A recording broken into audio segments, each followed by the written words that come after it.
good afternoon. This is Uncle Travelling Matt, and I am somewhere near Falkirk on the motorway going south, and it is the final day of our Bongo Scotland trip 2021, and in about 4 hours we hope to be home. So, what's happened? Well, we didn't make a video yesterday because we went to stay with our friends Dave and Emma Jackson in Stirling, and we were too busy talking to them and socialising with them last night.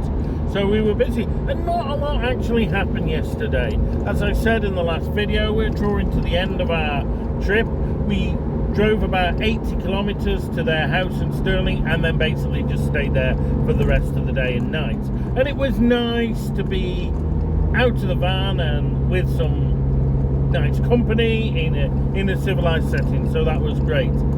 As for the drive that we did yesterday, I'd say not very long. We stopped in the morning at just basically the first place we saw, which was a wee village called Killin, and it was really pretty, and I hadn't expected that. It was just like the first place that said there were toilets and cafes there, and it was really nice. It had a bridge over a river with a load of rocks and kind of waterfalls underneath, and it was really, really nice. So that was quite pleasant. And then afterwards we drove on past quite a pretty loch through a village called Callander, or a town, and apparently that's where Emma works. She's a teacher in the school there.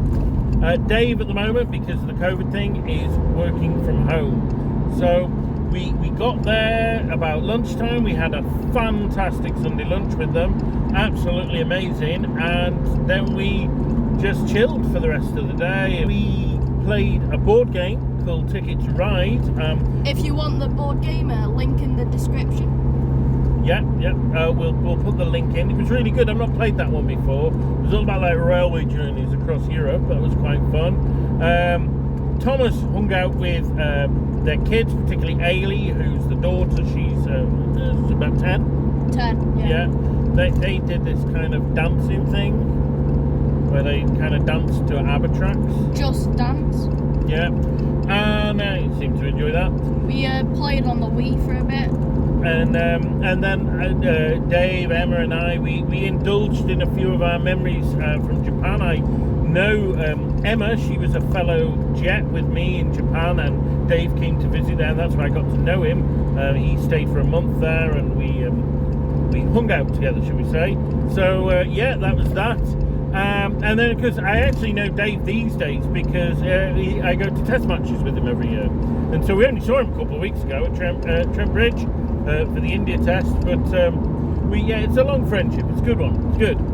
So that's that.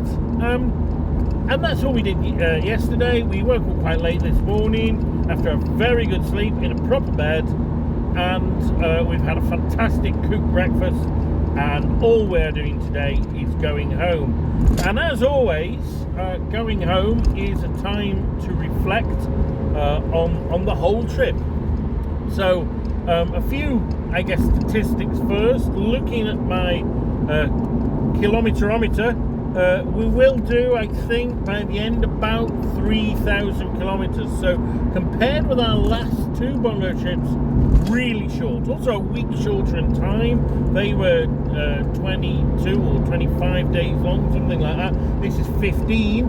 So a much smaller trip this year, much more truncated. Of course, because of the COVID thing, and that's why we haven't gone abroad. The driving has not been that noticeable, because by Bongo trip standards there hasn't been a lot. The big problem, I guess, driving wise, was the problem with the brakes.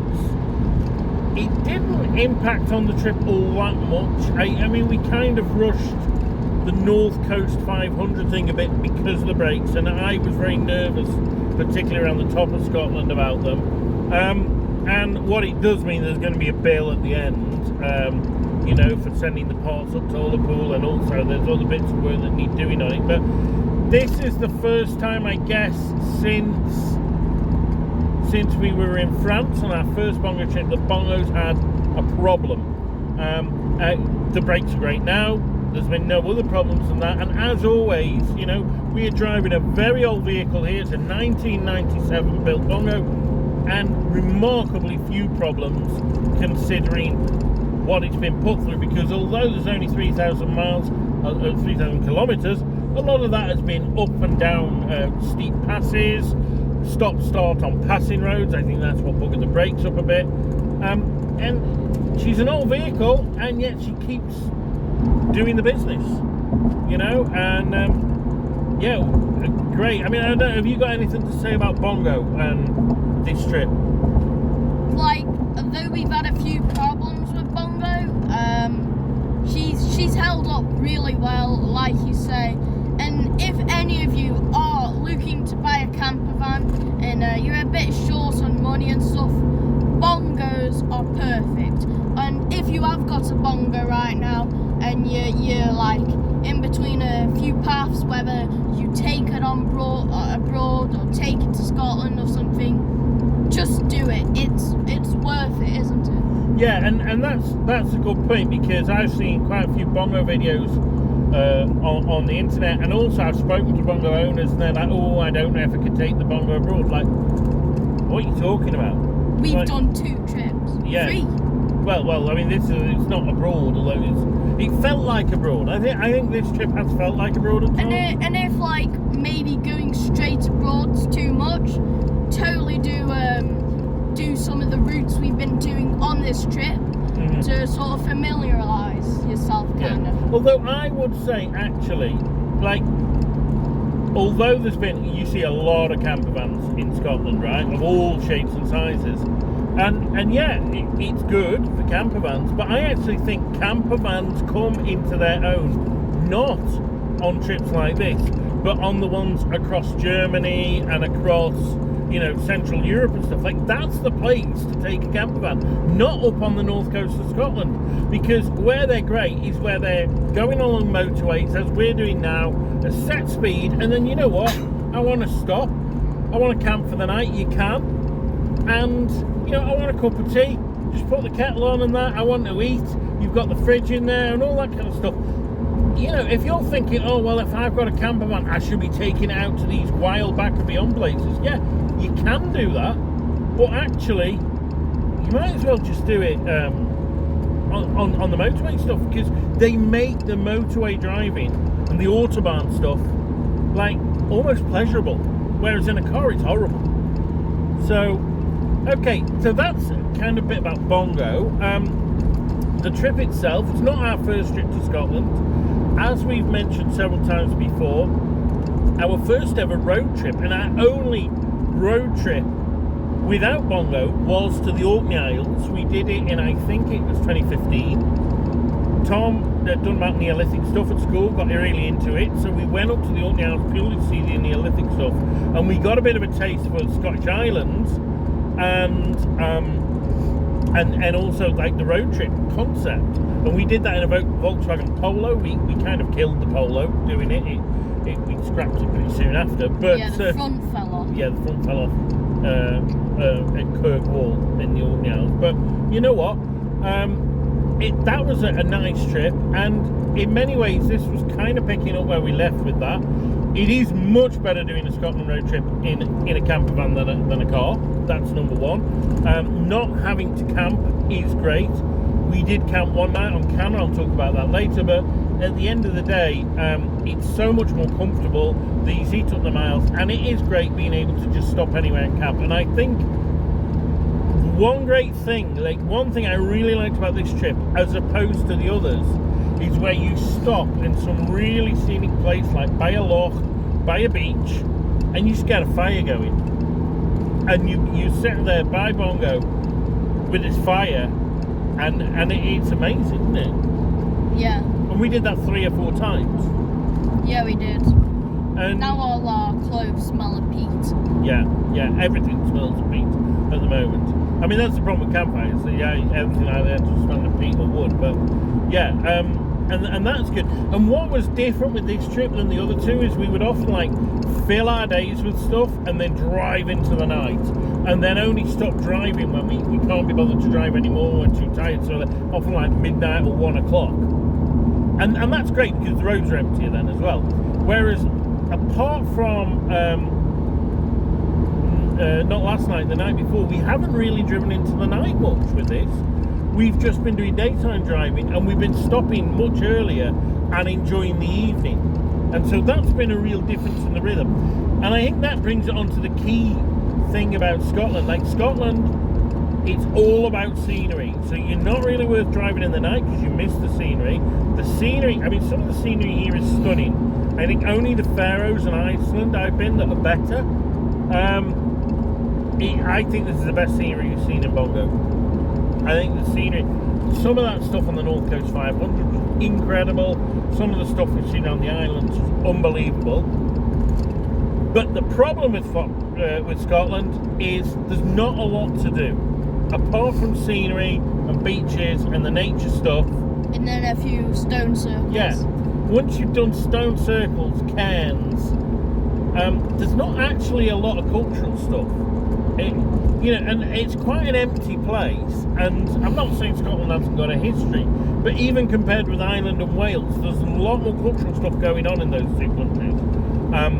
But Scotland trumps them for scenery. So I think if you're thinking about a Scotland trip, it's about what are you after. If you're after a culture-filled trip, you might be a bit disappointed, Orkney, Edinburgh aside. But if you're after a scenic trip, this is great. Although I think the one thing we can both completely agree on, aside from one restaurant in Canna, and actually Ullapool wasn't too bad, was don't go to Scotland for a culinary trip. Don't go for the food, because it's crap. Yep. Overpriced and expensive. I mean, and bad, sorry. Yeah, I mean, like, we're on Lewis and Harris and the Eustes. We're expecting, like, fresh fish off the boat and stuff like that. And when you got fish, it was like a frozen one, like Tom said, like a... School dinners. Yeah, like, what's that all about?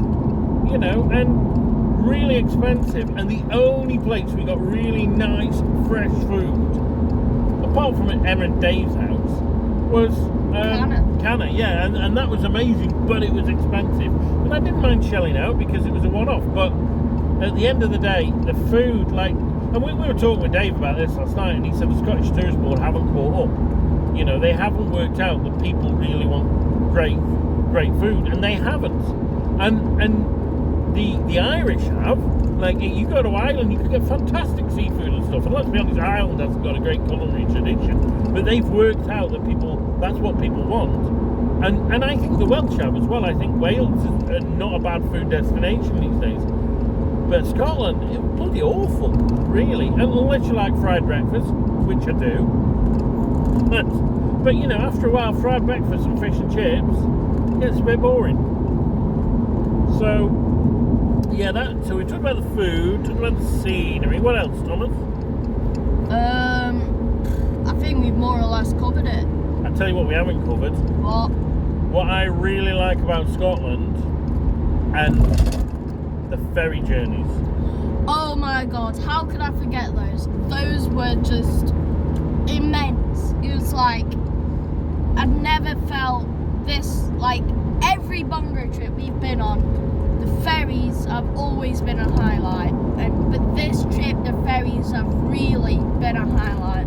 Especially quite the small ones. I liked a lot the small little ferry journeys, with especially the Canna one, because obviously there weren't many people going to Canna, so we got talking to some. Yeah. And even on the way back, we saw dolphins and minke whales.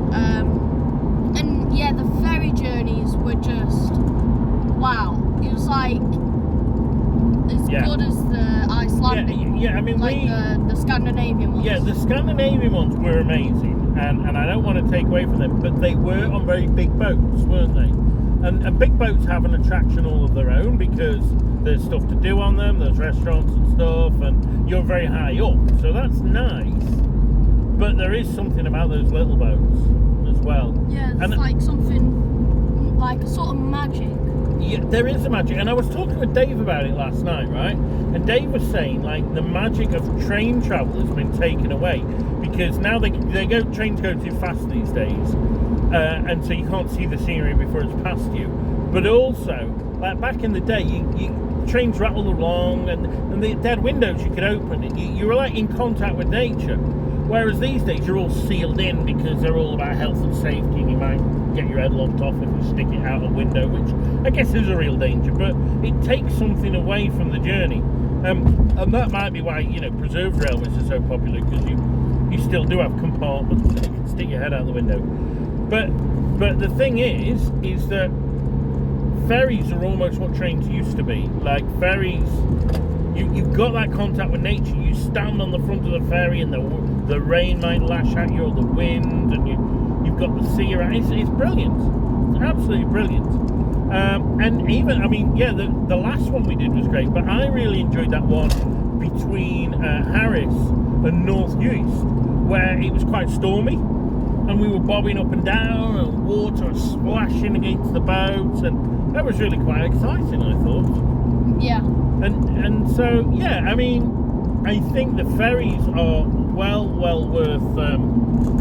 worth thinking about, and they're also quite reasonable. And a few years ago, the Scottish government passed a law whereby a ferry journey can't cost more than the petrol price would be for that journey. And so what that meant is that the ferries are affordable. They're worth going on because they are totally affordable. And so, and I don't know why this is, but the ones to and from Britain and France, Britain and Holland are really expensive. But the ferries around Scotland, and also when we're in Scandinavia, are cheap. And so actually you have this great experience, and it's not even costing you that much. And you talk to people, and it's brilliant. So for me, the highlights were the ferries, Canna with the sense of community, and it had a magic, didn't it? We want to go back to Canna. Yeah, we will go back to Canna. And when we do, we will put the link to those videos in the description. Yeah, and also, the scenery was great. My low points, the North Coast 500, way too many tourists, too many camper vans. It was just too much, to be honest. So that disappointed me. The weather hasn't been too bad. Yeah, it hasn't that good though either, is it really? Well, no, besides in like Uist and a few bits in Lewis and Harris, where it was windy, it hasn't actually been the world's worst weather. No, and saying it's Scotland and it's famous for the weather. You don't come to Scotland for the weather, I guess, and that is what it is, right? So there's that. It is what it is.